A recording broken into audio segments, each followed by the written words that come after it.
In the tapestry of life, where every thread holds a story, America in Black and White emerges as a haven for the voices echoing through the heart of our communities.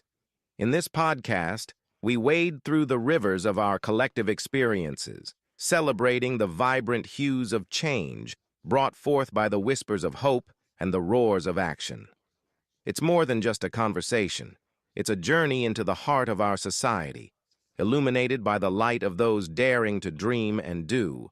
Join us, and let your voice be the melody that guides us toward a dawn where every color finds its place in the masterpiece of our shared destiny. Together, let's paint a future brimming with the positives that dwell in our minds and the actions that shape our world.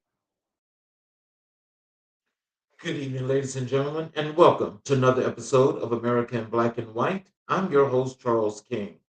Tonight, we're going to start the show where we're going to do a Black history reflection as well as continue to honor Women's National Month. Our Black history reflection is Zora Neale Hurston. Tonight, we honor the incomparable Zora Neale Hurston, anthropologist, folklorist, novelist, and one of the most electric voices of the Harlem Renaissance. Hurston dedicated her life to capturing the soul of Black America, our language, our laughter, our pain, our brilliance, and our unbreakable spirit. She traveled the South, documenting stories that would have otherwise been lost, preserving the cultural DNA of a people who refused to be erased. Hurston taught us that our lived experiences are literature, that our communities are archives, and that our voices, unfiltered, unapologetic, and rooted in truth, are worthy of preservation. Her legacy reminds us that storytelling is not just art, it is resistance, reclamation, and liberation. As, as we welcome tonight's guest, a man who helps entrepreneurs build, scale, and stand firmly in their purpose, we honor Hurston's belief that Black vision deserves structure, strategy, and a stage. Her work lives on in every Black creator, builder, and leader who dares to shape their own narrative. Now we'll get into, let's introduce our guest. Welcome to another powerful episode of America in Black and White, where we elevate the voices, journeys, and legacies shaping our communities today. Tonight, we're diving into the intersection of entrepreneurship, real estate, strategy, and purpose. Our guest is a man who understands that business is more than transactions, it's transformation. He knows that real estate is more than square footage, it's positioning. And he knows that entrepreneurship is more than hustle, it's alignment, discipline, and calling. Tonight, we sit down with James B. Kynes Jr., a commercial real estate broker, entrepreneur, author, educator, and strategic advisor who has dedicated his life to helping business owners turn vision into execution. From grooming industry entrepreneur to owner of Rushman Moore Commercial Real Estate Group, from business coach to author, from mentor to community builder, James embodies what it means to build with intention. This conversation is about clarity, it's about ownership, it's about the courage to answer your call, and it's about the systems and strategies that help our people build businesses that last. Let's get into it. Let's introduce James B. Kynes to the show, please. Hello, Hey, how sir. you doing? Can you hear me today? Yes, sir. I can hear you. Awesome. How are things going with you, sir? Welcome back to the show. Man, thanks for having me again. I'm always excited to be around your high quality show that you offer here, man. I appreciate you. I see you grew your beard out too. I see you got your beard going on. Yes, sir. Yes, sir. Actually, I just trimmed it. You just trimmed it. It looks nice, sir. Thanks for having me again, Charles. Yes, sir. So, is there anything you'd like to say to the audience before we get into the show? Man, I think well, since it's my first time here, so everybody happy new year. I think we're in March now, so we can already go into the spring, so it may be a little late, but I'm happy to be here. I want to say I give thanks and glory to the Almighty for the opportunity to just add value the best way I can, the best way that He allows us to, give back to the community by adding insights and information to the community so that we can continue to grow and prosper and operate in abundance as we continue to press forward through these times. Yes, sir. I appreciate that. And I like to start, where I like to give the audience the opportunity to learn a little bit more about who you are. And so, what I'd like to start with is, can you tell us what early experiences shaped your understanding of business, leadership, and responsibility? What early experiences shaped my experiences from leadership? I think my early experiences started with Scouts. With my father was a Boy Scout troop leader early on, and we kind of began learning about leadership, early on just through organizations where you had older men that were reaching back, kind of showing us how and things to do as young men, what life was about through organizations, through opportunities that allowed us to use, at that time, budding skill sets to eventually, transcend into life skills that allow us to, in situations, analyze them and see, what's the best course of actions that we may need to take in order to move anything forward from a position of strength. And so I think being around, those types of influences, such as my father and other coaches that molded us and molded our mindsets and molded us our mentalities into operating from a holistic perspective, not just a singular aspect. We know that life comes at us in so many different ways and so many directions. So just preparing us from all different ways of what I would say prepare adversity, and then giving you adversity, preparing you for adversity that were not expecting to deal with. So I think those are the types of things early on that puts us in position to continue to discover who we are, and what our sole purpose is as we continue to press through this time frame.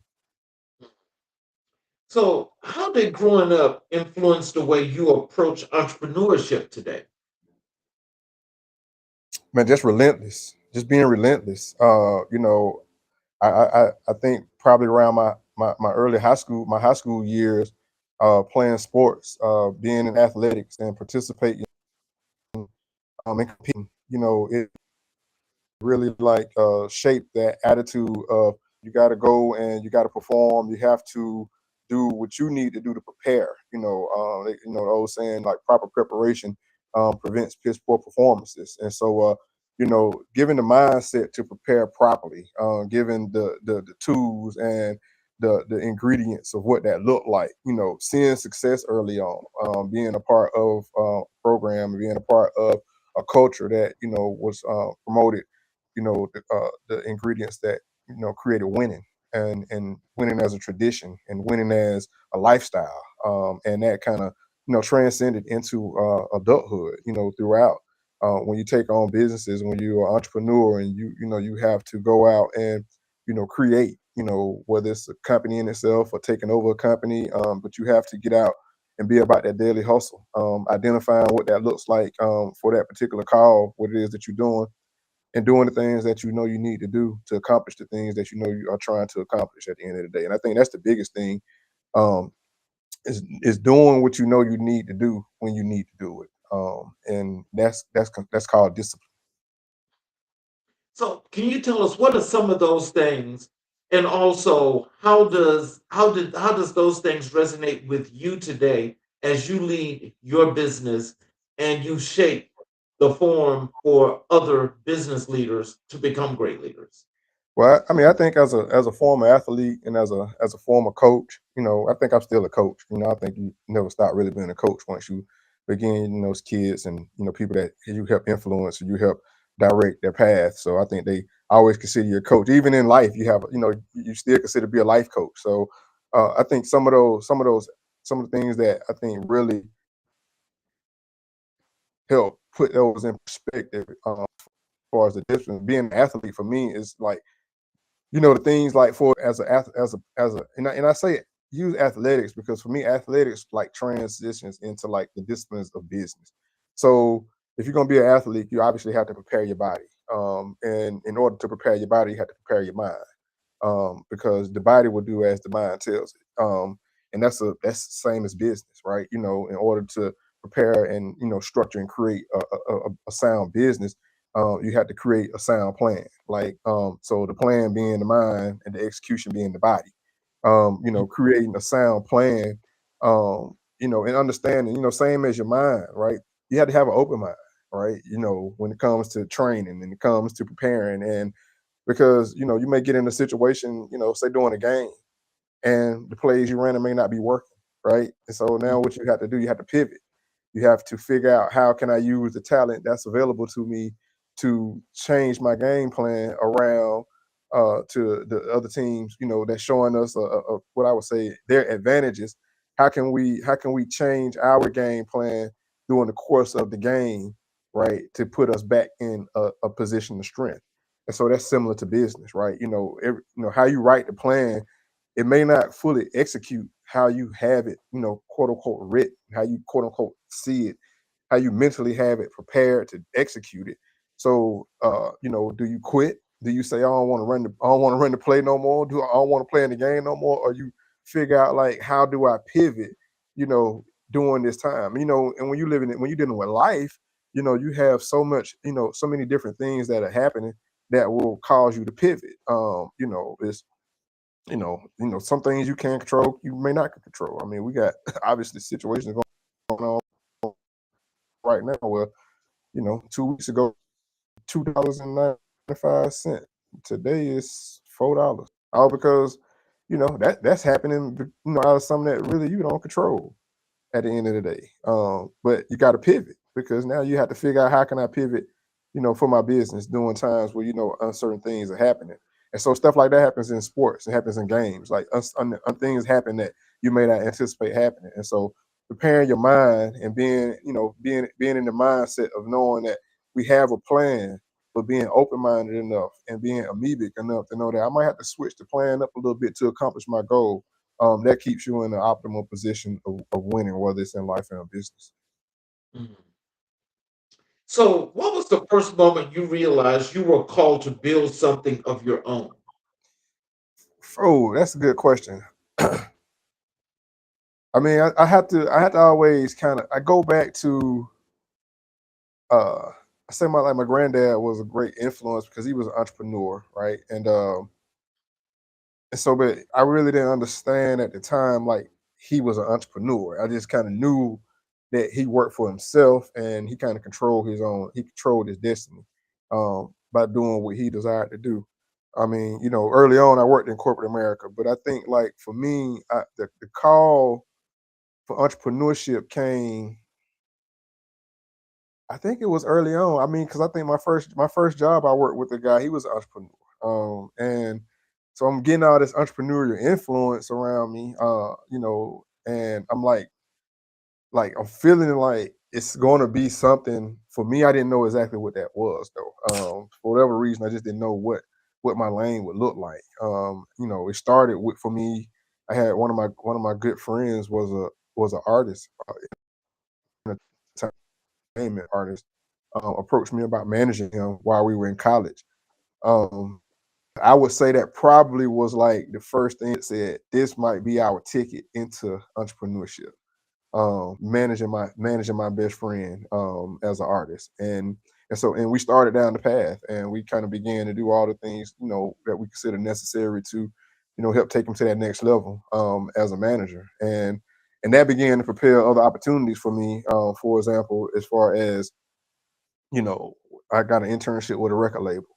Um, but that transitioned into me end up, selling coverage door to door and end up working my first corporate job.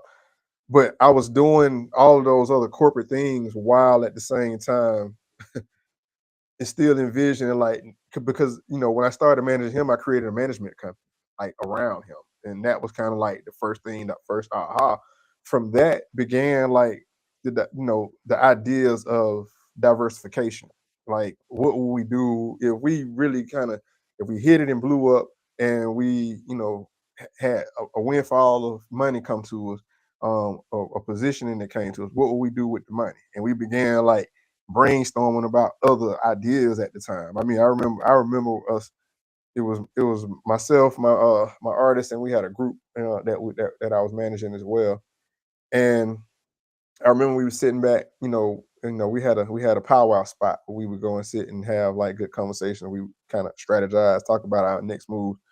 And I remember talking one day, and we were saying like we were having that conversation about what would we do when we blew up and we got the money. And one of the things I said I want to do was open up a men's barbershop, right? That was very like almost high end, with a men like they were cutting hair and like shirts and suits, shirts, ties, or really dressed up, really well groomed. I was and I opened that a few years later, which was a best in class grooming out of spot for men.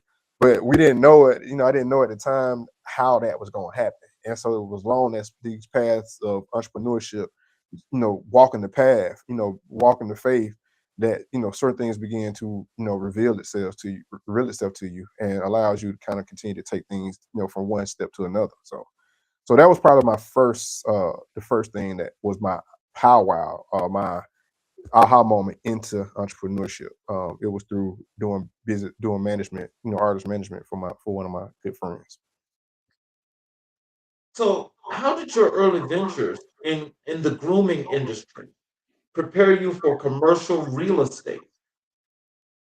Oh man, that's a good question. So the grooming industry was, and it will always be for me, what I would consider like my divine call into entrepreneurship. Like, for example, when I was doing the management thing, like it was entrepreneurship, but it was something that we had desire to do. I was entrenched through it because once I lock in, I'm locked in. I'm loyal. I want to win. I have a desire to see things come to a completion.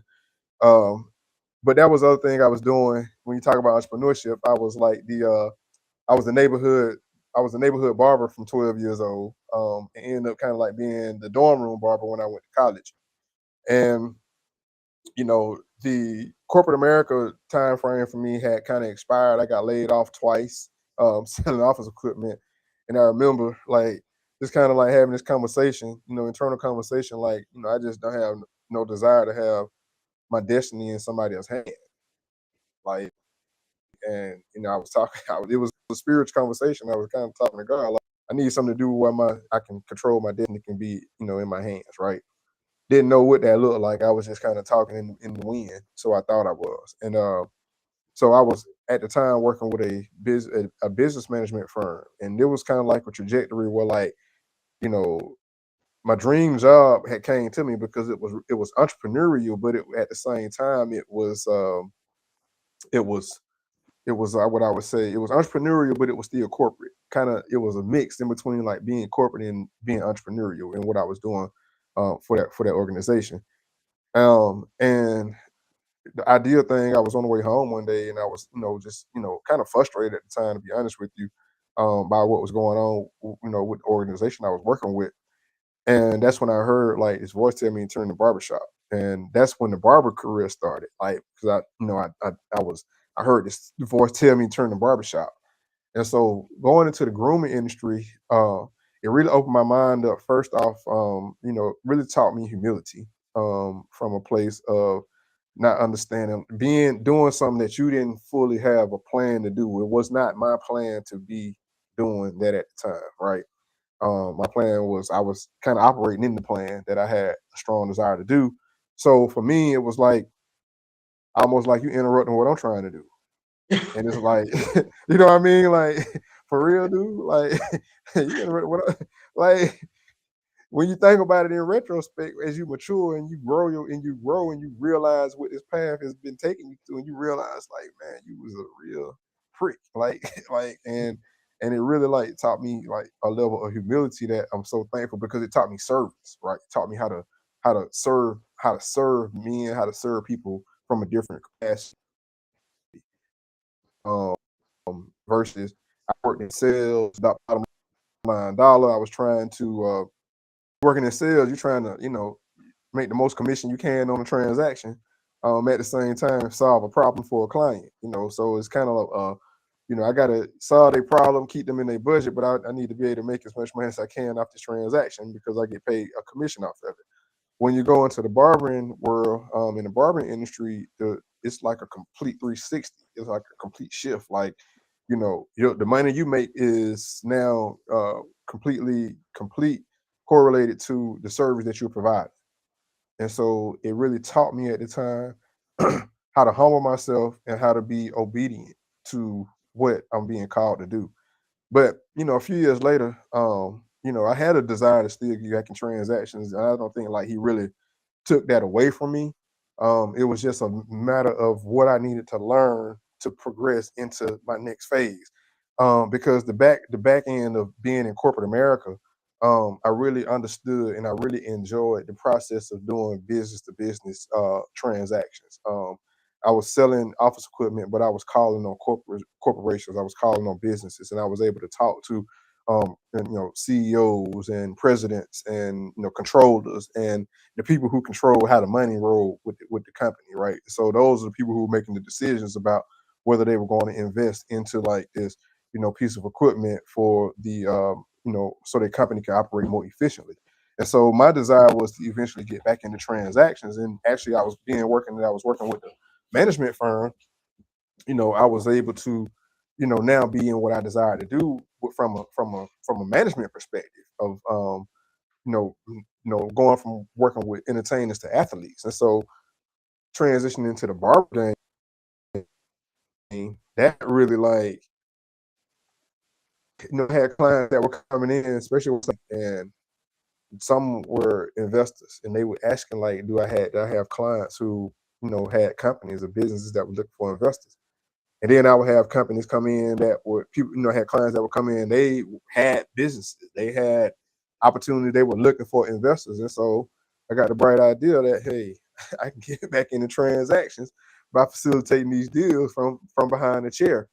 And my wife asked me at the time, like, how was I going to get paid from doing these transactions this way? And I was still over mine. I would get paid a percentage of the transaction because of how I got paid when I worked in sales. And so that kind of, she suggested that I look for a way to kind of firm up my security in doing those types of transactions. And that led to me meeting some young ladies who were business brokers, who advised me I need to get my real estate license if I want to do business brokerage, which business brokerage was the entity of real estate and the cross section of real estate and business sales. That intrigued me. I was interested in doing that because that gave me a leg back into transactions in a way that it opened up uh, me bringing opportunities from a more credentialed perspective to the table. And so that's what led me to get my real estate license. And fast forward, a few years later, after going through working for some real estate firms here and there, learning the business, learning the industry, I was able to branch out and open up my own firm back in 2017 once I finished with the real estate associates program. Oh wow. So can you um give our audience like some sense of what it was like when you finally decided that you was going to do your own business where you were going to be controlling your own interests. What did that feel like, and what were some of the things that you decided to step this in order to make it work? So the creation component for me was nothing new. Like I've created like back from when I was telling you about I started my management firm with my artists. Like that was like I would say my first company, my first brand that I created. So from there, it was just, that began the step evolution of branding and marketing. I'm a marketing major. I'm a business management marketing major, and from Mars Hill College. So that idea of creativity had never was always there for me. So from there I began I created that management company, and then eventually I created another company. Once that step, but the real estate firm was actually a step from a business management firm that I created. Once while I was barbering, I created a business management firm called the J. Rushman Group, which was going to facilitate business management, real estate, and marketing for like athletes. As we marketed and recruited, these business management and lifestyle services to this client base. Um, Eventually, once I got my broker's license and realized that I did not have to actually work with another firm. I can create my own. And once you become a broker, you can create as many entities as you desire to create, which was my allure to becoming a broker. Because once you become a broker, you can pretty much control your own destiny at the end of the day.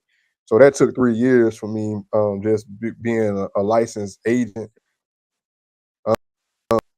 getting doing going takes to actually go and use the exam. I had actually created Rushman Moore back in like 2014, because once again I had a business management firm called the J. Rushman Group, and I had a real estate division for that business management firm. So once I got my license, my broker license, I was able to now take that real estate division and create like its own entity, where I did not have to, co-broker with another real estate firm. Like I used to work with other firms that allowed you, and they really wanted you to work with them in a capacity to where you actually, co-branded your brand with them. And so for me, it worked well because I was big on the co-brand. I wanted to make sure that I was beginning to establish a foothold for my own brand in the industry, outside of the firms I was working for, because I'm always big on if I can market for them, I can market for me.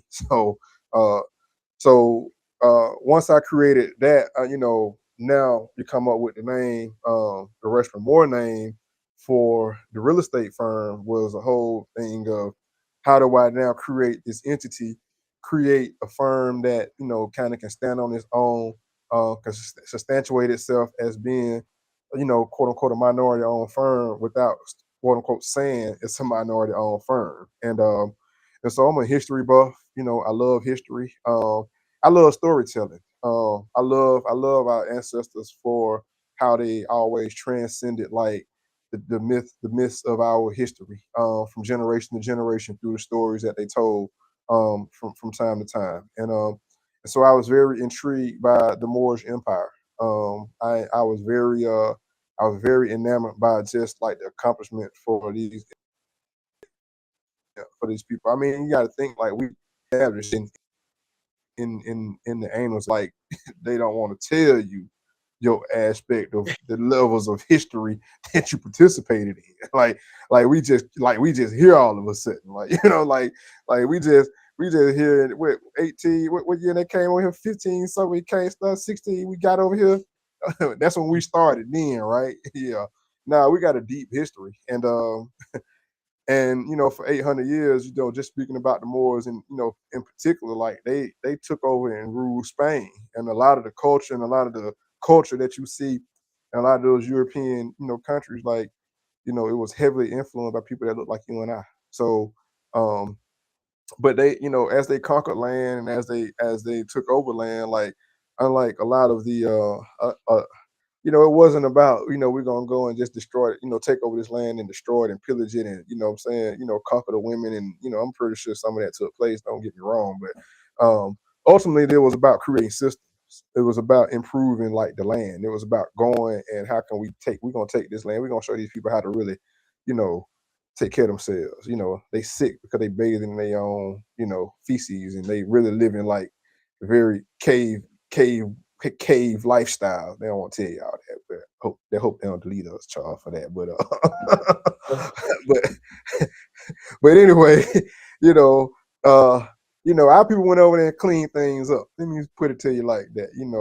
So we had sanitation systems, we had electrical grids, we had stuff going on back in history that, they don't want to tell y'all what's going on. But, our people was geniuses in how they created these things and these systems in Spain and in Europe and stuff. And so I just wanted to plug that into our name at the end of the day. So I wanted that piece of history attached to what we were doing. And so that's how I plugged the more back of Rushman and recreated the Rushman Moore brand. Kind of us for us. We conquered and we improved the land. So it kind of had a whole real estate tie to it. And so it wasn't a new thing for me to create the brand. It was just a matter of time for us to the timing to release it and take it to the marketplace. I actually, once I finished with this program called REAP, Charles, I had, I wanted to work with a couple of, with a commercial real estate firm before I actually launched out on my own. Just because I wanted to gather more experience, so I thought I needed more experience. I needed to, I had a desire to be around, other, professionals in the industry, for however long that season, was meant to be. I don't know. I interviewed with a few firms, and I really took it as a great compliment, to hear that, we can't hire you. Like, no, we can't hire you. Like, we can't hire you.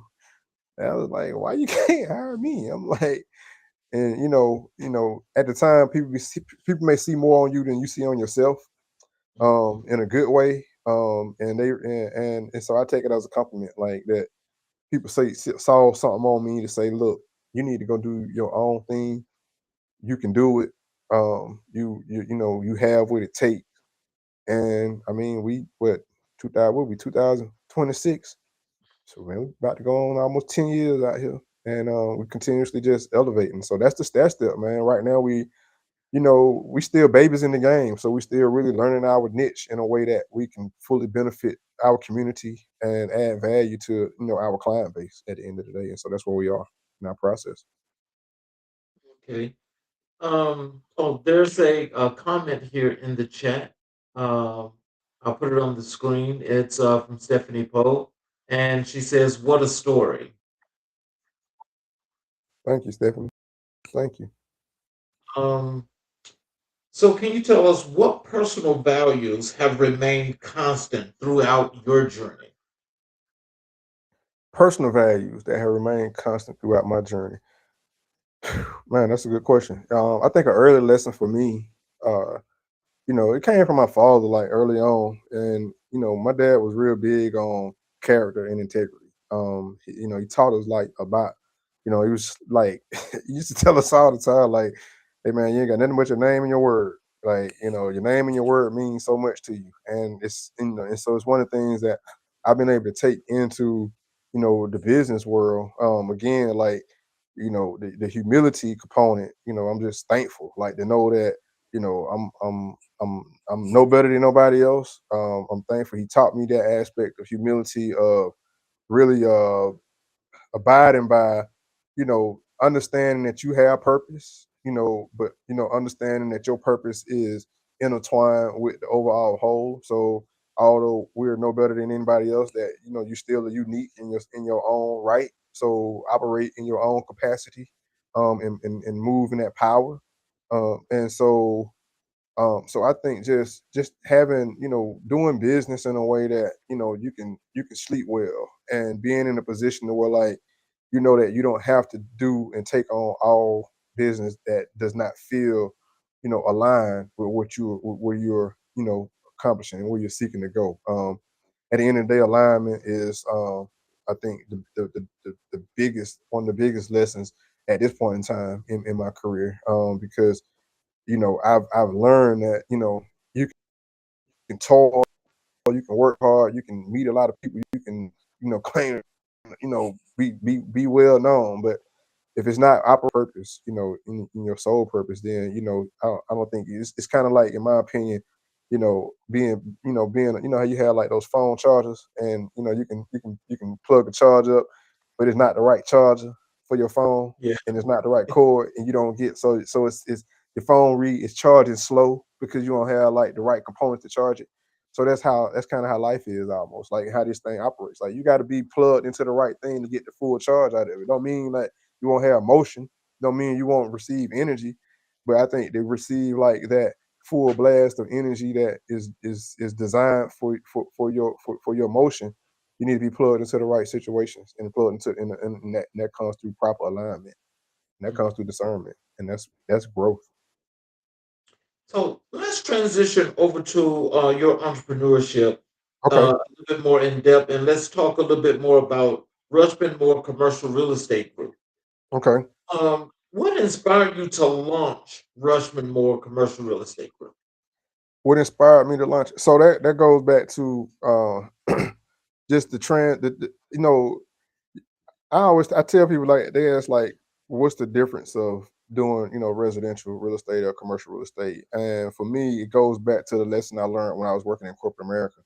And that's understanding like how you like to do business, as a business owner, and as an entrepreneur, and especially in the lane where you're operating, you're dealing with people in this kind of capacity. Like, how do you like to do business? I know for myself, I'm a creator, and I'm a business to business, mindset type person. And so for me, commercial real estate and the business brokerage component naturally gravitated itself to me, um, based on just like to do transactions. I began to like do transactions from an entrepreneurial perspective because I had, people coming in looking for, one group looking for another. I've always, operated from a facilitating capacity, from an early age, and so commercial real estate for me, it opened up because as I was operating in a business manager capacity, I wanted to be able to bring opportunities to athletes that I would be managing. Once I had started at the firm, and that firm didn't fully take off like I desired it. But it's never not like it may not come back, because now we're in a better position. Is Again, it goes back to the timing of things. But for me, commercial was, and especially once I got in the industry and started understanding like that it's only 2% minority in commercial real estate. And as a creator and as an entrepreneur, when it came to like creating a brand, I kind of looked at it as more like it's tremendous opportunity. Honestly, I looked at the 98% space that you can go get a 0.5% of that space, or you can get, in this market, you get 0.5% of a 98% pool. If it's only 2%, if we only 2% represented in the industry, like you can go out and create a niche for yourself, and and do well at the end of the day. And especially as you continue to evolve and really refine your processes and understanding like who your clients are and how you can best serve your clients. It's like for me, it was just complete opportunity to say, hey, why not why not us? Why not this season? you know, I get a lot of feedback, to be honest. Want to know, oh, why you not selling residential? Why you don't do houses? I'm like, well, I was doing it, and I'm a broker, so at the end of the day, I can do whatever we choose to do. And so it's like, you don't have to not bring the opportunity just because you think we don't do it. Bring the opportunity, and we can figure out how we can facilitate it. Because we still small, we still boutique, we still the emerging firm, we still a growing business. So it's not like we turn business down, but we facilitate it in a way that we want to make sure that we put you in the right position to be taken care of. But for us, commercial was just the opportunity to say, like, if you're gonna segue and niche yourself into an industry, like, how do you desire to do that? And even go look a step further, through the REAP program is where we really understood like where our niche could fall, where we can create a niche in the commercial space, and that was through being, through tenant representation brokerage, and business brokerage. And for us, like we kind of, for me, working with entrepreneurs, it was like a way to combine like those two disciplines in a way that you service entrepreneurs from a holistic perspective, from a ground up inception perspective to a cash flow and turnkey perspective. So how are we going to best advise this client based off of what the strengths they're bringing to the table financially, and from their creative positioning at the end of the day. So I just like those the opportunity to be able to help individuals create those opportunities. Another thing, and I can also being an entrepreneur, I had working in that shop, opening up my own shop, dealing with the landlord, dealing with the build outs, that tremendous value I felt like I can add to entrepreneurs who were looking to, find locations and site select and help guide them through those processes so that they can actually, come out on top. So let me do a follow up on this because what I think is pretty interesting.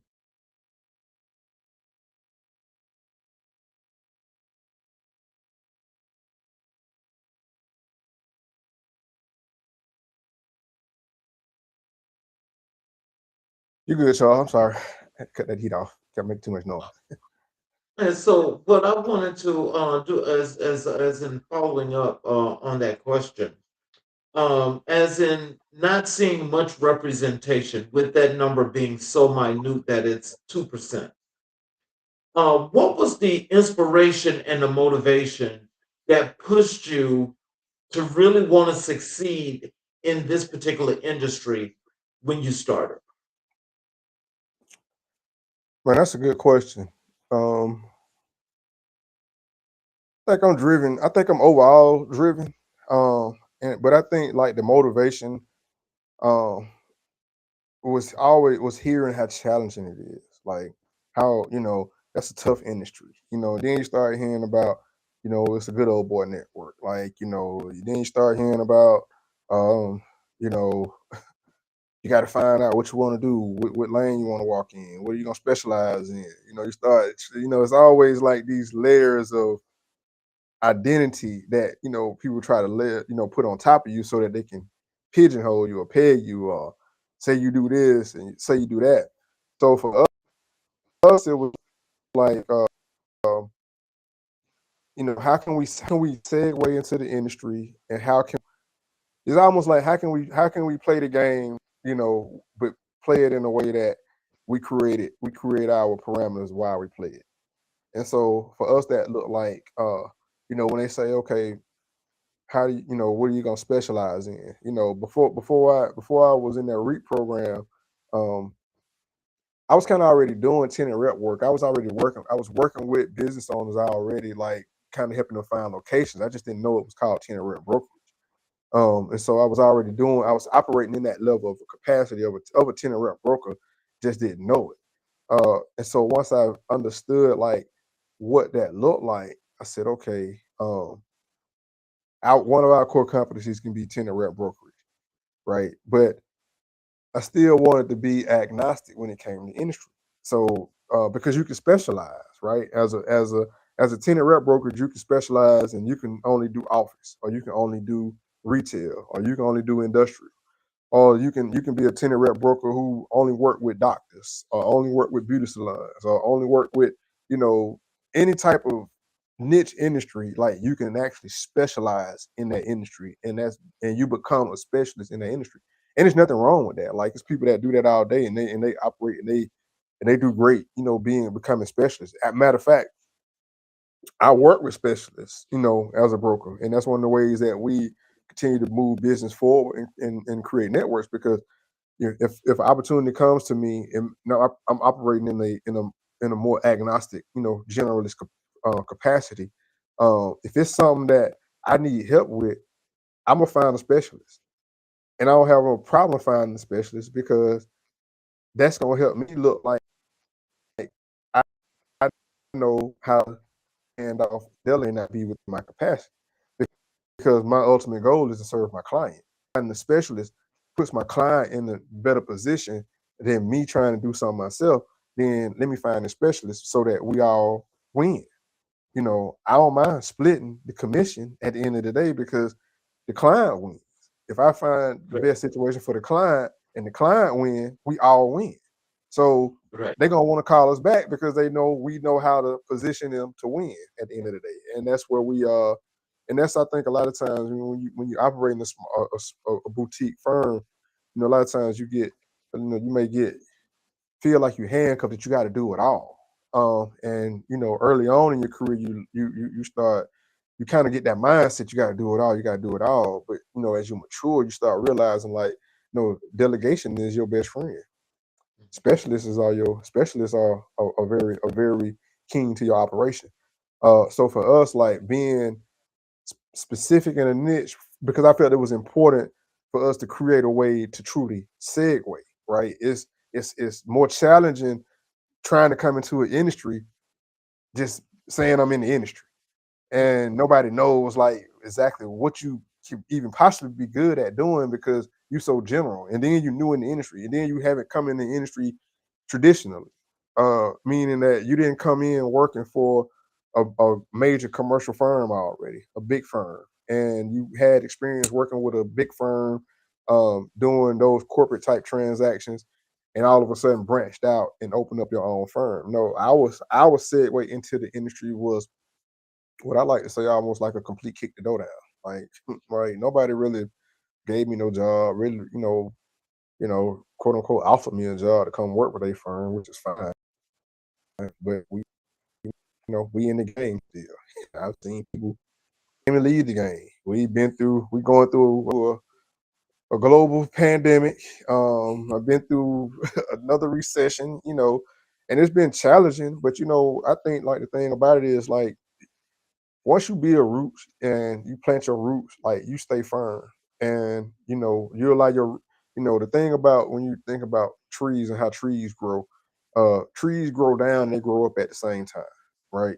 So they digging their roots down deep in the earth at the same time they growing up toward the sun. So they're the only thing that grow in the dark and at the same time seek the light and grow in the light at the same. They growing both in the dark and the light at the same time. So that's how I look at business and being an entrepreneur. Like you got to be able to grow in the dark and grow in the light at the same time. Like meaning like you got to deal with struggles and things that nobody may not know you're dealing with. You may have your bank account may be looking, scarcely, but you got to go put on and you got to go to work, because nobody really care about all that.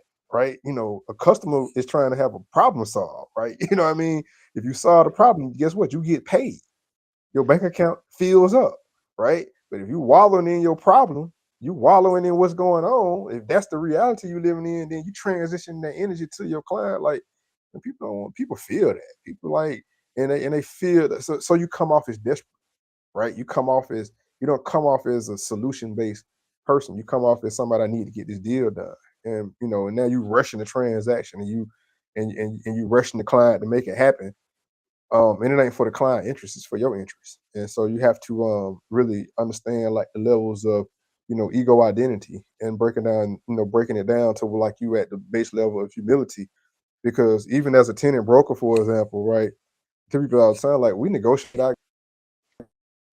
I think we we're in the industry where like as a tenant broker you can be negotiating against your own interests.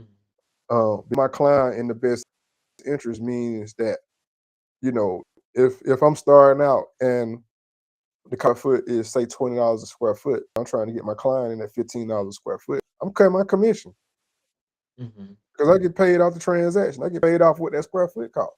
I cut my commission. I cut how much money come to me so that my client get put in a better position. And so you have to reduce yourself to like it's nothing. It has nothing to do with you. You are a vessel for helping somebody fulfill the purpose that they have going on in their life.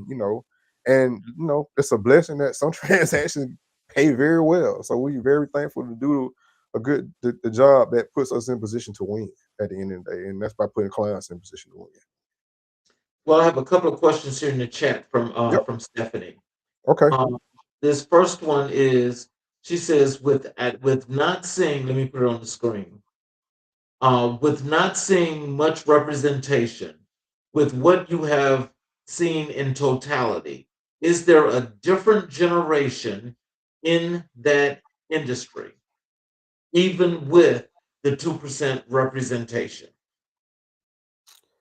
Um, so I'm gonna give credit to this program called REAP, which is the Real Estate Associates program, because I'm a 2016 graduate of REAP. And before I was engaged and enrolled in REAP, like I was always looking for the way in. Like, how do I get in? Like, who do I need to talk to? I was never really coming across, brokers that I would, that looked like me in the industry. Matter of fact, my first commercial mentor in the commercial industry was a energetic white lady who, I ended up meeting. I was working, at a sports performance facility out in Swanee. I had properties up in Swanee area. Met an agent. She introduced me to her mentor, who was a commercial broker for a company. She, because I guess because she saw I was working with athletes, she was really intrigued with what my interest was, and I told her I was interested in doing commercial. Introduced me to the young lady who said, "Man, I love to mentor you," and she brought me in and started mentoring me. I moved my license over to the firm that she worked with, and that's kind of how the process began to me. But she didn't even introduce me to the program of REAP. I actually just came across. I ended up seeing, I think, a flyer on REAP on social media somewhere, and said, "Let me dig into this." And the 2016 class that I was a part of was the first class that they brought back to Atlanta. And the program has, grown tremendously since. I say COVID really helped elevate it. And what REAP is it's like a 10-week program. It's a it's a real estate program that's geared towards equipping like qualified minority candidates on all aspects of commercial real estate. So we were getting like classes and sessions from like high end, like executive C-level executives from different in different companies, and it was a great thing, and that's kind of what gave me the idea on what I needed to do. And but the thing about the program, in all the strengths that it had, the push for the program was kind of like to create like a hiring pool for the other firms to so that they can operate in their diversity push, like because they wanted to see diversity in the industry or whatever. And back to my own testimony, like who getting out of my own way. I thought I was pretty qualified. You know what I'm saying? The terms. I thought I can put the suit on. I can walk the corporate talk. I can get put the wing tips on. I can do all that if necessary. But that path didn't happen to me. And so what I see with REAP and what happened with COVID, COVID forced REAP to go hybrid, which increased the capacity of the classes. So now you had more people that were able to get the exposure to what the commercial real estate industry opened up to. So yes, to answer your question, I am seeing like new wave of generational talent that's coming into the industry.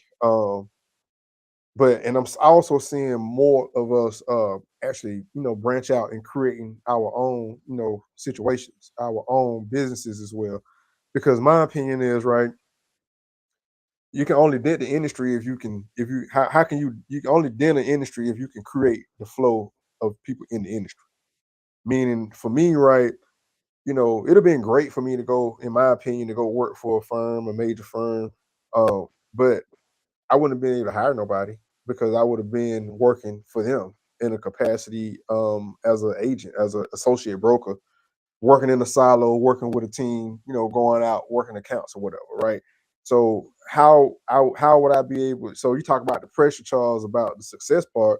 I think the pressure to be successful in that capacity falls a little more heavy because you know the opportunity for others to be hired can fall on how successful or unsuccessful you are working for that firm. Meaning that they can feel like, well, we gave somebody a chance, they ain't really do much with it, so we ain't keen to go down that route no more, because of how you look, because of diversity quota, or feel like we inclusive in that capacity. So as a broker, you know, you have the capacity now to move the needle in the industry because you can hire people that look like you and can't nobody tell you how many you can and can't hire. So if I want to deploy, people that look like me into the industry, I can control bringing them into the industry now. Training them and helping put them in situations and opportunities to help them grow their book of business and their portfolio. At the end of the day, but so that's in my opinion. Like yes, I do see a new generation. But I'm in Atlanta too, and I do understand like Atlanta is a different anomaly just because our demographics of a city is a little bit different. So you're going to see a little more minority representation in Atlanta. And to be honest with you, that's still relative because I go to some meetings and I'm the only one. Hey, I'm the only one in there. Hey, y'all doing? So it's still you gotta find your niche and and be able to work with all people like and know that it's not about quote unquote as you say Charles black and white. It's about quality. Can you be in a room and add value and be respected for the value that you bring to the table? Or another question is, I'll put that on the screen, is it better to enter into the industry the traditional way or the unconventional way? I mean, well, I guess you talking to an unconventionalist because I came in unconventional, like, and I think so traditional would be uh, and let me paint a picture of quote unquote traditional. What tradition? Because tradition is a couple different ways to paint the picture of traditional. I get asked by residential agents or people looking to come to the industry like, hey, I want to do commercial eventually, and they think like they have to go and work with a residential firm, build a book of residential business, get a load of residential experience, and then all of a sudden say, hey, I'm ready to go do commercial real estate now. That's been the biggest mistake. That's been the biggest misnomer of coming into the industry that one can that's been out there, right? Um, Secondarily, like the traditional way, as you say, um, a commercial firm traditionally will hire out of college. They generally typically will hire graduates out of college. That way, because commercial real estate, when you work for the bigger firms, is considered to be more of a corporate real estate. So they may not even hire them straight out of college to come and do actual broker work or agent work. They bring them out of college to do so many different other aspects in the commercial industry, from analysts to they got people work behind the scenes in some of these firms. Some of these major firms are more full service, so they have other things like property management. They have facilities management. They have maintenance. They got so many other divisions that they encompass. So that traditional way is another way to come into the commercial side.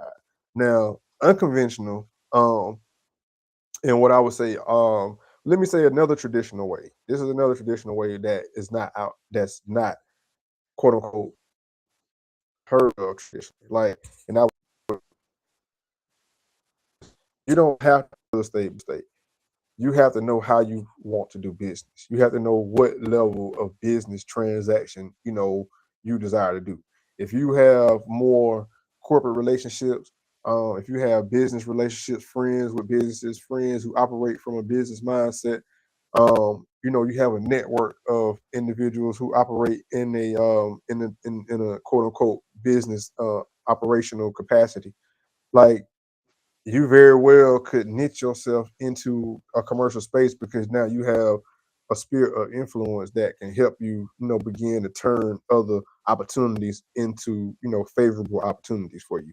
Um, Saying like I'm gonna go do residential real estate and then transition into commercial real estate, it's probably gonna make it more difficult for you to enter into commercial real estate because the bigger firms aren't really looking to transition residential agents into commercial agents. Um, I started out like I call myself starting out, wanting having a desire to be that, safe haven for those agents that wanted to make that transition from residential into commercial. it was, I want to say it was part of my unconventional path, but my mindset was always set on doing commercial. But I walked that path of the unconventional way of doing it by working for residential firms. And I think one of the last residential firms I worked with, once I finished the REAP program, I actually approached them on looking to just try. I was trying to actually open up a commercial division for them and operate their commercial division for that firm, and they declined the opportunity, which was another reason for me to say, hey, I just felt like it was divine order for me to eventually create my own situation and move forward in that capacity. So conventional mindset and but understand like the must we bring into the industry. Because I also tell people when they ask me like, well, how, what's the best way for me to come into the commercial space?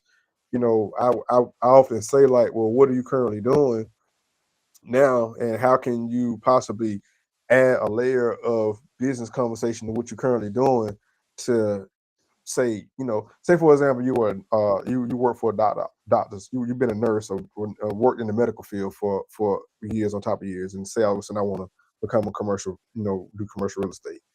Then you can easily like begin that by working your network of doctors and professionals in the medical space, and create a small niche in the medical space, working with doctors or individuals in that space. That's just how I suggest sometimes like you can use a strength that you already have and segue to an industry by using the network that you already have, and versus coming in and trying to just create a complete new sphere of influence. Use what you have and step it from there. So tell us, how does your entrepreneurial background influence the way you serve your clients? I think my entrepreneurial background is really like it's a great part of it because uh, once I created the restaurant more, I created it with the intent of serving entrepreneurs because you know going through that process of opening up my own shops and doing my own brick and mortar locations. I just realized like, man, it's a lot of people might need help doing this. Like it's a lot of moving parts with opening up a business. And I tell people like sometimes, you can get to a situation where like, it's so many stages of even getting open, right? I tell people like if you can get open, man, you win it. Like if you get open, you open for a year, you won, right? And, so it's like measuring like the relativeness of what success look like, and how to help people understand like it's not easy opening up a location. You had to have the capital. You had to have like it's so much take place with the timing of everything. Like from the time you are going through the due diligence of, you know, finding the location, finding, making sure the municipality is going to cooperate with what you are trying to do from a permitting perspective.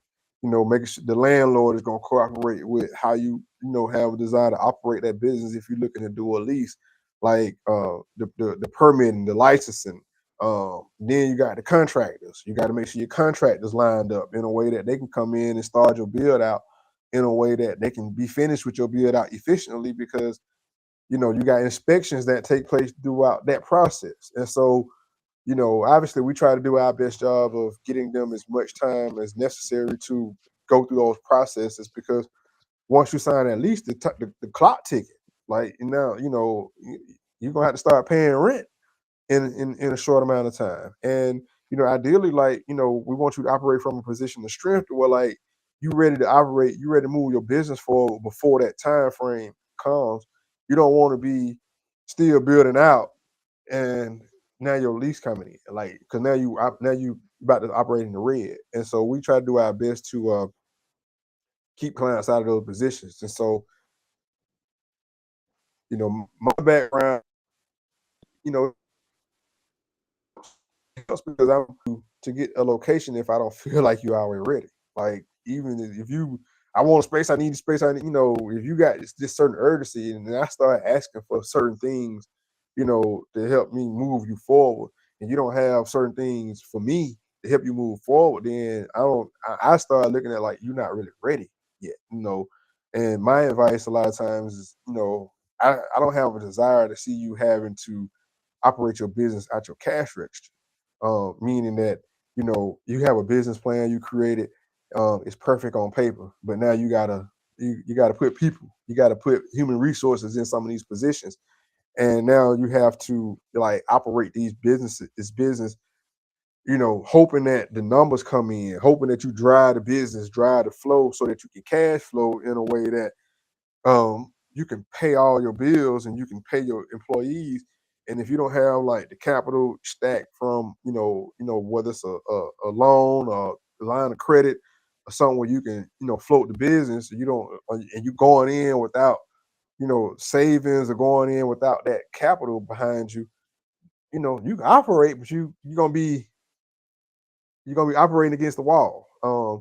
And so I think my entrepreneur experience is try to help them prevent that as much as possible, because we just never know what is gonna happen when it comes to like the process. I mean, I had a situation where like we thought the client was gonna be in within, you know, 3 months. You know, the landlord come up with some arbitrary, you know, obstacle that slowed the process down, and now they, you know, can't open up. They, you know, they got, you know, deliveries that they trying to time, you know, equipment and things to be delivered. Now it'll throw you know, helping them, you know, prepare for as much as that is possible, because I can't control all of it. You know, all I can do is try to help them be prepared for the, you know, the hiccups to come, but I don't know what they are. And but I because each individual, like I say, like your plan is, you know, your path is your path, and so like whatever happens is for your good. It's just a matter of what that is. Um, and so all I can do is try to help you mentally be prepared for whatever that might look like. And going through it and going through the ups and downs of entrepreneurship, you know, the wins and the losses, you know, helps balance that emotional component to what they have to do moving forward. So, what makes your approach to commercial real estate different from traditional brokerage models? Um, I think that niche of serving like the people, um, recognizing like the one of the purposes of me getting the licenses and, you know, operating in the niche, like and knowing like once some of those, you know, what I would consider corporate firms didn't hire me, didn't bring me on, you know, I understood like the niche that they serve, like they you know, the companies that they were working for the most part they were engaging with. And I was, you know, began like as a small as a business owner myself, I started realizing that I thought it was a niche of business owners that just did not know like a level of representation was available to them, to go into some of these transactions to help put them in the best position moving into like some of these site selection, these facilities or some of these locations or whatever. So just understanding that, and again like creating that bridge of um, brokerage and business brokerage allows us to really analyze and see what will work best for a particular client. What that looks like, for example, is, you know, whether or not like you have a great idea, right, and you want to open up from the ground up. You got a great idea you want to create, and open up from the ground up, and we start looking for a location for what you desire to do. But then come to the realization based on your capital stat, based on, you know, your skill set, you know, what about if we start looking for a cash flowing business in your industry, something that's already cash flowing, that is already, you know, turning business that we can, you know, we can use the money that you was going to use to build out. You can get an SBA loan, and, you know, for your down payment, and now you can own a business that's already cash flowing or whatever. So being able to walk a path with a client to say, you know, this may be a better option, a better opportunity, um, and, you know, transition them over into possibly something that, you know, a business that is already cash flowing, you know, having that flexibility to create those types of strategies, I think something that gives us like a unique advantage, and gives us a niche that is relatively unique. Because again, we big enough to serve you, but we also small enough to say, hey, if we need to, engage a specialist to help you accomplish this goal, we can go out and we can find like what we need to help you, accomplish what you need to accomplish, and be well with handing that transaction, over to someone who can, get it to the finish line. So let's transition over to your business coaching and strategic advising. What led you to expand your work into business coaching and education? So a lot of the business owners I work with, a lot of tenant rep brokerage for it, it begins with a lot of coaching because again, the niche we were serving was a lot of people who were kind of like starting up businesses who really like didn't have like the resources to help them formulate and understand like what it would take. They just had ideas and ideas, great ideas, good ideas, but um we needed to be able to help package those ideas in a way that we can move them forward, in a way. And so some of the things, one of the ways that I was able to kind of like transition is working transition that into, I was working with Emory. Emory had a program called the Start Me program, which we worked with. It was a incubator for small business owners. And so I was a mentor for that program. And so even through that program, I just began seeing like, man, people like they need like aspects of coaching to help take them to that next level. Um, and the education piece kind of came in because, again, we're a boutique firm. And if I'm bringing people into the industry, and I need to get them up to speed on what that looks like to be in the industry, you know, unconventionally, like how can I train them? How can I get them, the knowledge, at least the vocabulary to go out and have conversations with individuals based on, what it is that we were doing. And so, I created a class, for the principles, it's called the principles of commercial real estate. And I want to, is to teach individuals about just the different representation and brokerage types that we're taking off. And so that kind of coincide with just aspects of the coaching, which the coaching is probably going to take off even further once the book be dropping probably here. uh, and that book Is is this another one? this the one I think I was telling you about, the 10 rules of entrepreneurship. Answer your call, live your dream. Yeah, Right. that'll be coming out here real soon. It's with the publisher now, and so yeah, man, it's gonna be a great opportunity for individuals who are really looking to find their purpose in entrepreneurship. It's a guide on helping you really understand, like, you can do anything you set your mind to, but make sure you're doing what you've been divinely called to do. And that way you kind of can put yourself in the best position, in my opinion. That's just my opinion. I think it's worked out, been working for me. I don't know, might not be working out well for everybody, but it worked out for it's working out for my overall purpose.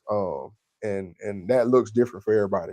At the end of the day, you have to be appreciative of what that can look like for you. Well, we've got a comment here from CRE Chronicles. I put this on the screen. My That boy, looks what's up like with you? blue diamonds. That's my dog. Hey, that man making that's he making moves in the industry. That's one of my brothers who we get together from time to time, just trying to really stay together as brothers in the industry. Because we have to come stay together. And I'm always proud to see my brothers. He's been killing it this year, man. Last year, I know he killing it again this year. I'm so proud to see him doing well. Appreciate you, my dog. So let me just ask you a follow-up question to that last one, because what I think is so interesting is, when you stepped out on your faith, to start from the barber to the management company, to transitioning into grooming, to go into real estate.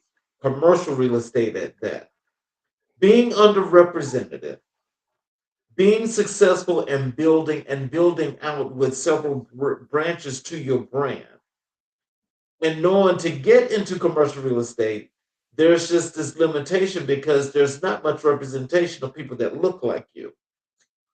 Can you tell us how were you able to manage to put together such a successful plan, being that, as they say, you are the minority in this industry?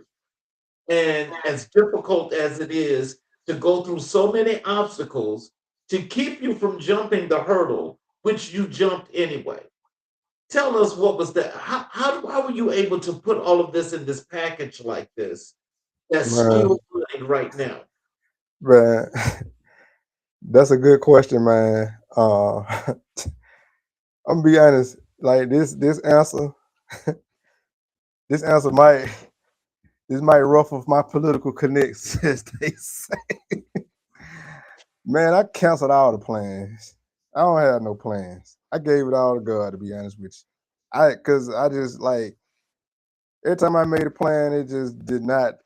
My my plans don't. It's I think they'd be good ideas, but he always put me in a position where it'd be better than what I thought. So my thing is stay in position, stay ready, and stay willing. Because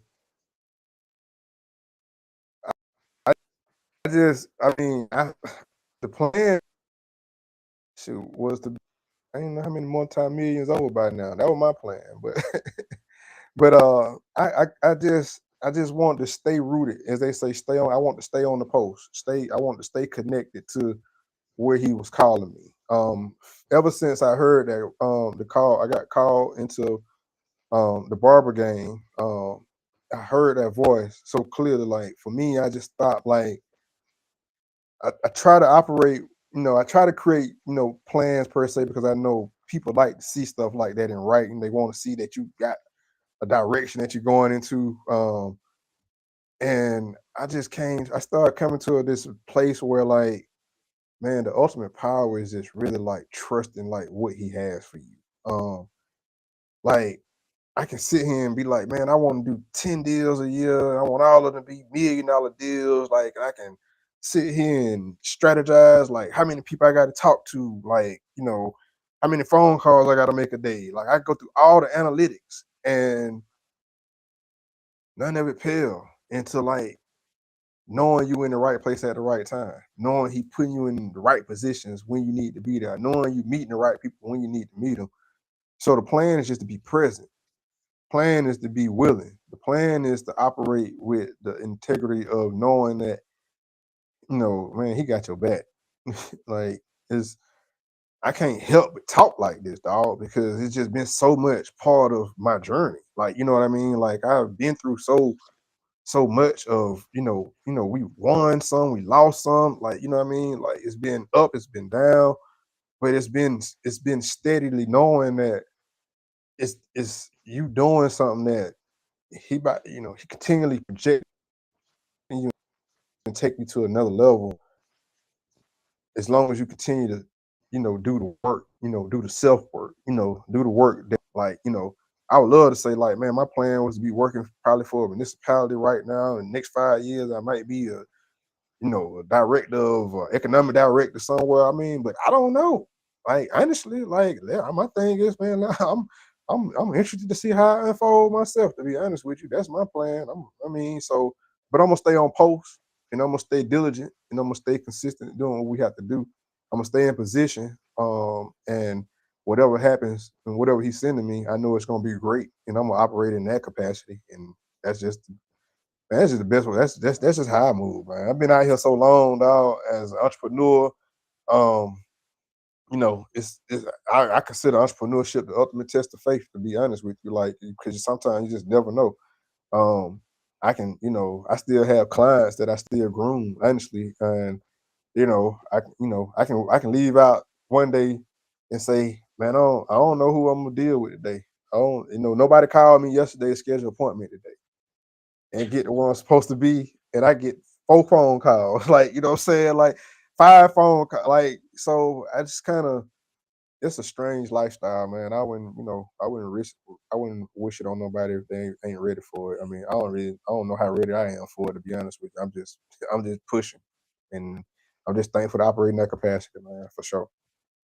Well, it sounds like resilience to me Absolutely.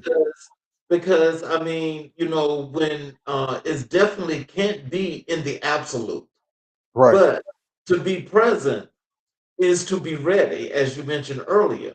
So if you're always ready, and it like can be like just open air, but then all of a sudden it gets cluttered and all of this is falling your way. You have to be ready, as you say, but also you've Absolutely. got to be resilient, because when those down times are there, I mean, there's no telling how long they may be. But Absolutely. if you stay up, that means that there's something that you're doing, that brings this your way. So if you don't mind telling us, what do you think the secret sauce is? If you don't, if you don't want to tell us directly. uh Man, the secret sauce. I don't know. I'm just I think go back to that humility piece, man. To understand, like, the key to humility is understanding, like, I ain't better than nobody else, but understanding, like, I'm unique in my own. I'm unique in my purpose for being here. And when you can operate with that and understanding that you're unique, you know that you have something, a divine, aura or something about you that continues to attract. What they say is law of attraction. But as I hear one of my pastors say, you don't attract what you want, you attract what you are.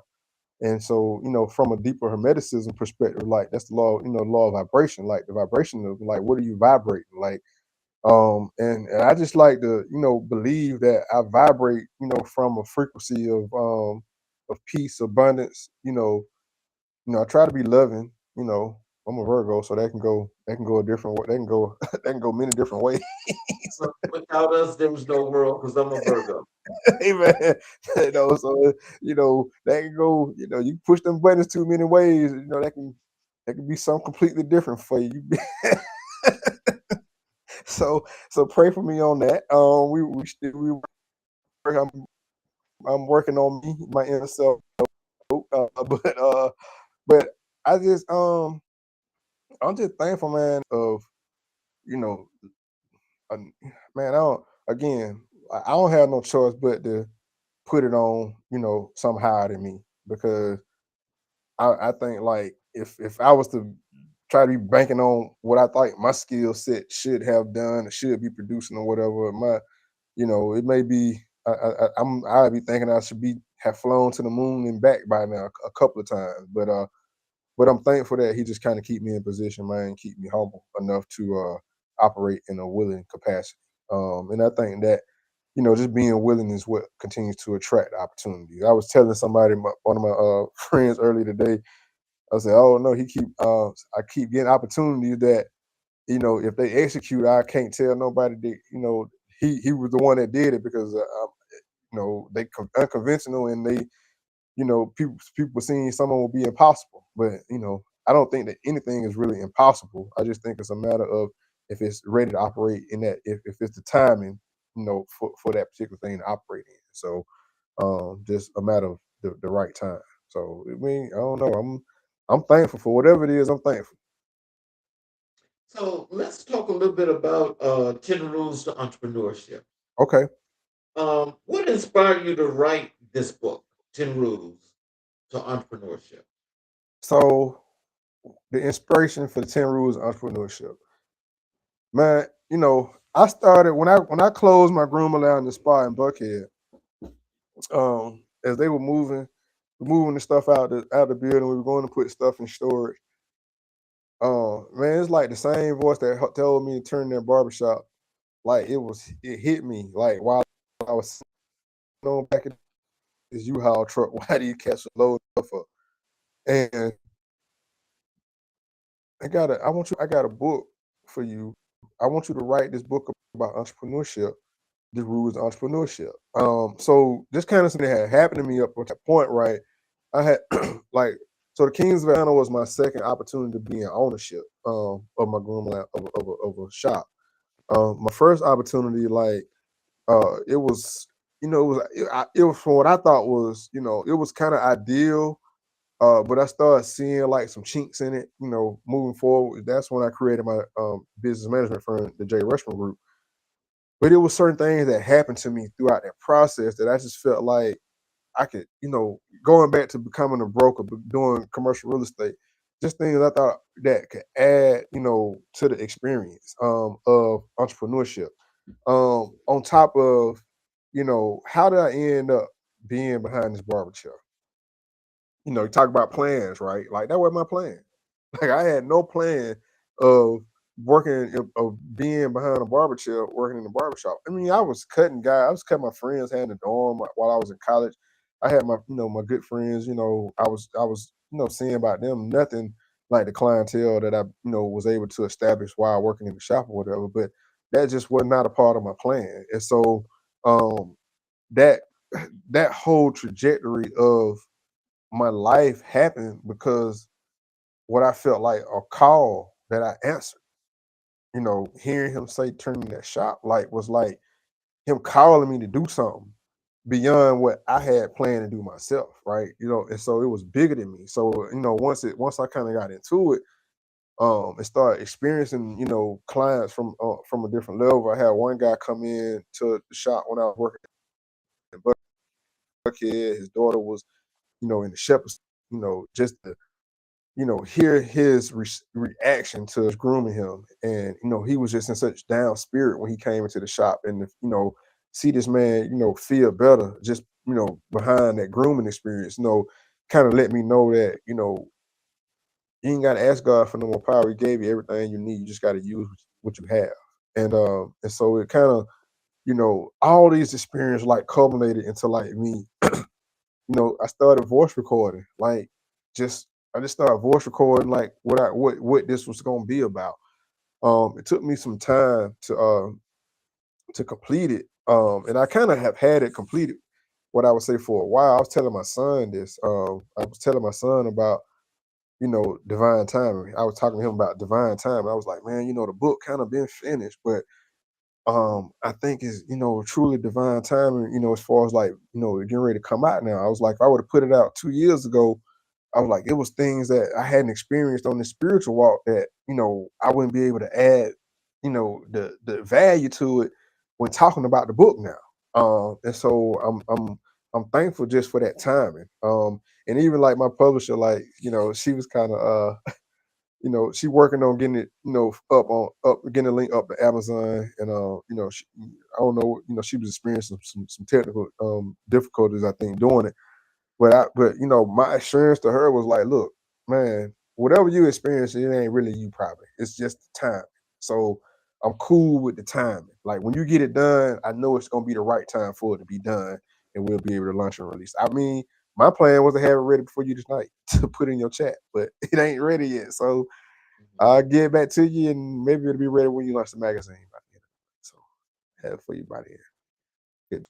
So, Yeah. which rule do you believe entrepreneurs struggle with the most? Believing in themselves and believing in what it is they call to do, believing that it can Mhm. happen for them. But I think belief is the biggest struggle.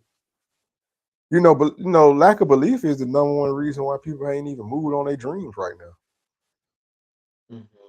because they don't believe. They don't believe it's meant for them. They see it happen for everybody else. Social media being a catalyst to accelerating what the lifestyle looks like, and you know when you kind of operating in, again, your identity. A lot of people adopt what they do as their identity, like, and so they don't see themselves outside of that identity that they have established themselves from being, based off of, life. This is what I do, so this is what I am. But you more than that, and it's something in you that's trying to get out, but fear, fear of success and fear of failure, both feed into lack of belief. Those are like the number one ingredients, the fuel to lack of belief. So if you can conquer the belief that it can be you, and just following that passion, that dream, or that call was been placed on you, everything else take care of itself. And a lot of times, like, people don't have people in their sphere that can help them in a way to take it to the next level. So people don't know who they might need to align with. It's a chapter on partnership in the 10 Rules book, like, talking about alignment, finding the right partner, you know, having, having the right business opportunity, you know, understanding that all money might not be the money for you, based on what you might have to give up for that money. At the end of it. So I think, yeah, belief, and the fear that fuels that non-belief is, I think, the number one reason why people don't move on their entrepreneurial dream. And final question for you. Um, how did writing the book deepen your own understanding of entrepreneurship? Man, it really put in perspective, um, for me, like, just how much faith it takes to move on, a dream or a call, how much faith you actually live by. Um, and a lot of times, sometimes people may not even recognize that's what they're actually living off of. But sometimes to not know what's going to happen, to not know to the totality when a deal going to close, or if it's going to get to the finish line. And that's just our industry. Like, other industries, some things are a little more substantiated, like, because they operate different. Like, for example, like, you can have a plumbing company, and you operating in a service that it goes as well as you go. And, it goes on as many calls as you can take, or as much as you can scale by bringing on assistants to do other jobs that, while you doing a job, somebody else doing a job. So in my world, it's transaction based. So we got to get to the end. We got to get to the finish line to get paid, which is, challenging for a lot of entrepreneurs. It's like that too, because they don't know, like, even if you open up a brick and mortar location, right? Like, it's take if somebody come in. You might have a slow, what's keeping you going? What's going to keep you fighting to keep your business open? Like, it's more than you got to pay bills. It's faith. You're operating in a spirit of faith that some kind of way it's going to work out. You believe in, even you might not even know you believe in, but you believe in something bigger than yourself.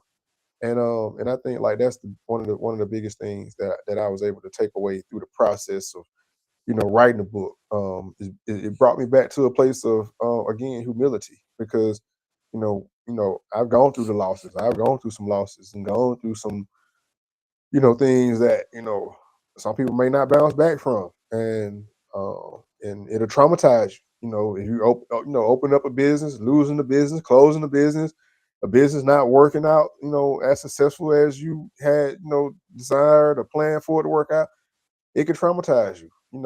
Some people may go back to working corporate or trying to find corporate but it could easily just be a preparation for you, getting into that lane that is designed for you to be in. It may not be you lack entrepreneurial skills. It may just be you may not be in your lane, that you should be in to operate in entrepreneurship. So alignment is everything again. So, in closing, what are some words of wisdom and encouragement that you'd like to leave with our audience? Tell them how to connect with you via your social media, your website, how to get the book, all of those good things. Absolutely, man. Charles, in closing, once again, I want to give you the greatest appreciation for the opportunity to have a conversation with you on your platform. It's always intriguing. I enjoy the quality of what you do. It's always refreshing to have quality dialogue, especially about business and about positioning us in our culture. our people in these niche markets.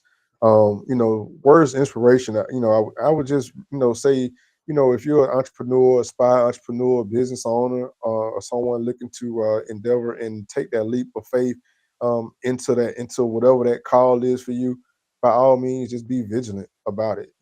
Be resilient about what that looks like. Find do the inner work. Find out from your inner self.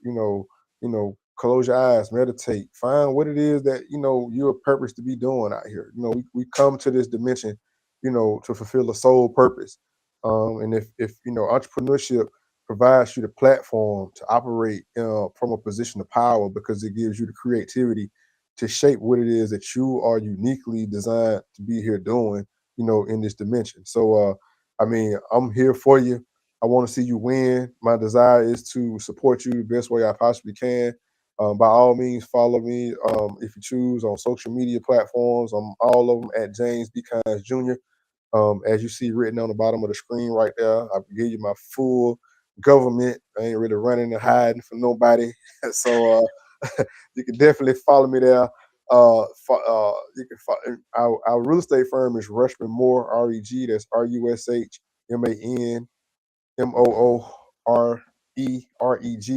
You can follow that page too. You can actually probably get to that link through my bio on my personal pages as well. So reach out, DM.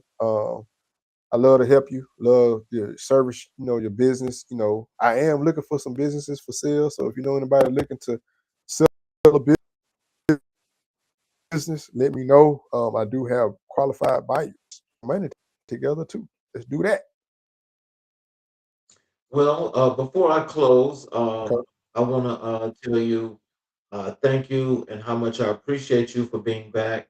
With the updates of all the great things that are happening and how you're continuing to flourish and be a great example in the community and the community help for what it is to keep it as strong as possible.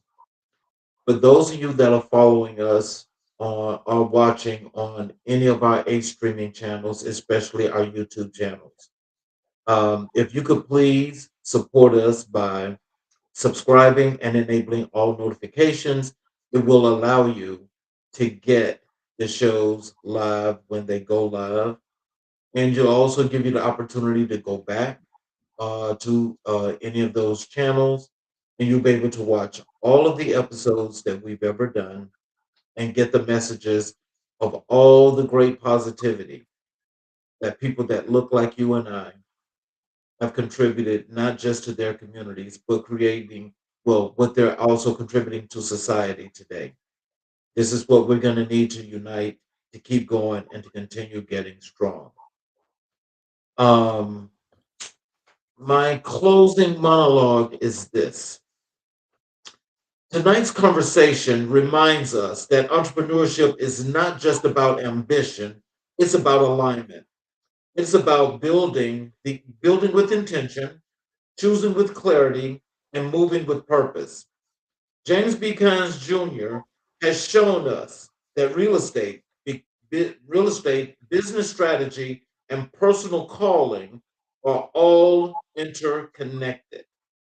When you understand your purpose, you can build with precision. When you understand your value, you can negotiate with confidence. And when you understand your vision, you can create a business that not only survives, but thrives. To everyone listening, your dream is valid, your vision is necessary, and your purpose is waiting on your execution.